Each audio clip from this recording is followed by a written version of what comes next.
Тачка барат да, мунун тачка барышын билип туруп, көйлө десе көйлө.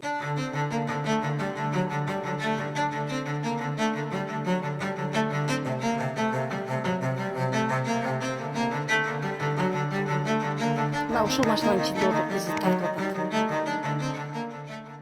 Тачка барат да, мунун тачка барышын билип туруп, көйлө десе көйлө. Эл эмне десе ошону кылабыз деп айтыңыздар да.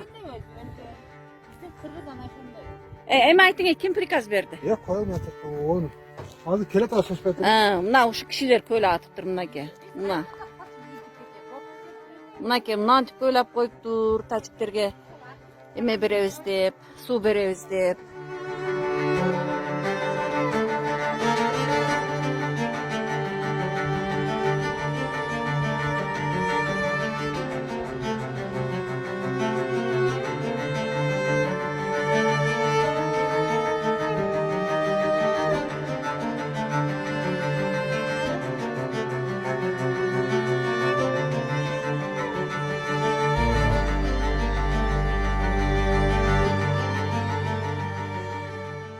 Эми кече согуш болду, тополоң болду, чыр-чатак болгондо кыргыздын жарандары биздин өзүбүздүкүлөр түшүнүп түшүнбөй ичини бетондоп таштаганда ал өзү ошол трубанын узундугу длинасы 1 километр ичи. Анан булар баягы асфальттын астынан өткөн, асфальт кийин болгон үстүдө.